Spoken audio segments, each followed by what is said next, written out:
वारदात के 13 दिन बाद खुलासा हुआ कि माही की हत्या उसकी मां नेहा ने ही की है। पुलिस पूछताछ में नेहा ने बताया कि उसकी बड़ी बेटी 8 साल की है और अब उसे बेटे की चाह थी।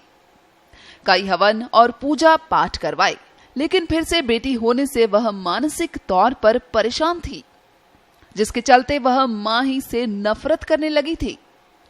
नेहा ने यह भी बताया कि हत्या के 7 दिन पहले भी उसने तकिए से मुंह दबाकर माही को मारने की कोशिश की थी।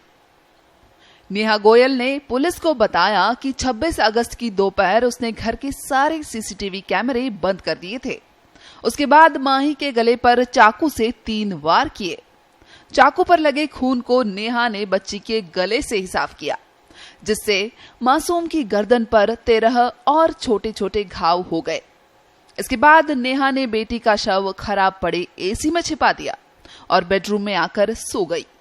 कुछ देर बाद नींद से जागने और बच्ची के गायब होने का ड्रामा रचा, लेकिन पुलिस हत्या की कड़ियां जोड़ते जोड़ते मां तक पहुंच गई। काफी डिटेल इन्वेस्टिगेशन के बाद, एफएसएल की जांच के बाद, सीसीटीवी फुटेज और काफी लोगों के इंटेरोगेशन के बाद फाइनली पुलिस इन्वेस्टिगेशन इस मामले पहुंचा कि इसकी मदर द्वारा इसकी हत्या की गई थी। तो ये काफी प्रयास कर रहे थे एक मेल चाइल्ड के लिए।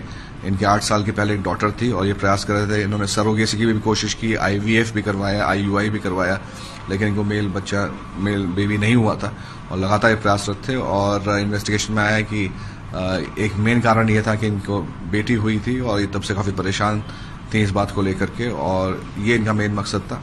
इसके अलावा इनका ये इंटेरोगेशन में ये भी आया कि बेटी को कुछ फिट्स भी आ रहे थे, तो उनको ये अंदेशा था कि आगे जाकर के मेंटली डिसेबल्ड भी हो सकती है। इन दोनों कारणों के चलते हुए मुख्यतः इन्होंने अपनी बेटी का 26 तारीख को मर्डर किया। उसके बाद बॉडी को छुपा दिया और एक शातिर अपराधी की तरह लगातार पुलिस से इस बात को छुपाती रही। फाइनेंशियली काफी स्ट्रांग फैमिली है इनके, खुद का होटल भी है, साथ में अन्य इनके बिजनेसेस भी हैं और एक 3 स्टोरेड बिल्डिंग में रहते थे। लेडी जो मदर हैं, जो अक्यूज हैं, वो दिल्ली यूनिवर्सिटी के कॉलेज से BA ऑनर्स इंग्लिश की ग्रेजुएट भी हैं, तो फाइनेंशियली वेल ऑफ हैं, पढ़े लिखे परिवार से हैं और उसके बाद भी इस तरह की घटना इनके द्वारा खारिज की गई है। एक रसूखदार घर से जुड़े होने के बावजूद बच्चे की पैदाइश को लेकर उसकी पढ़ी लिखी मां का ये अफसोस उस सोच को धता बता रहा है, जिसमें हम अक्सर ये समझ बैठते हैं कि अशिक्षा और अज्ञानता समाज की ऐसी सोच का कारण है। ब्यूरो रिपोर्ट, पत्रिका TV, जयपुर।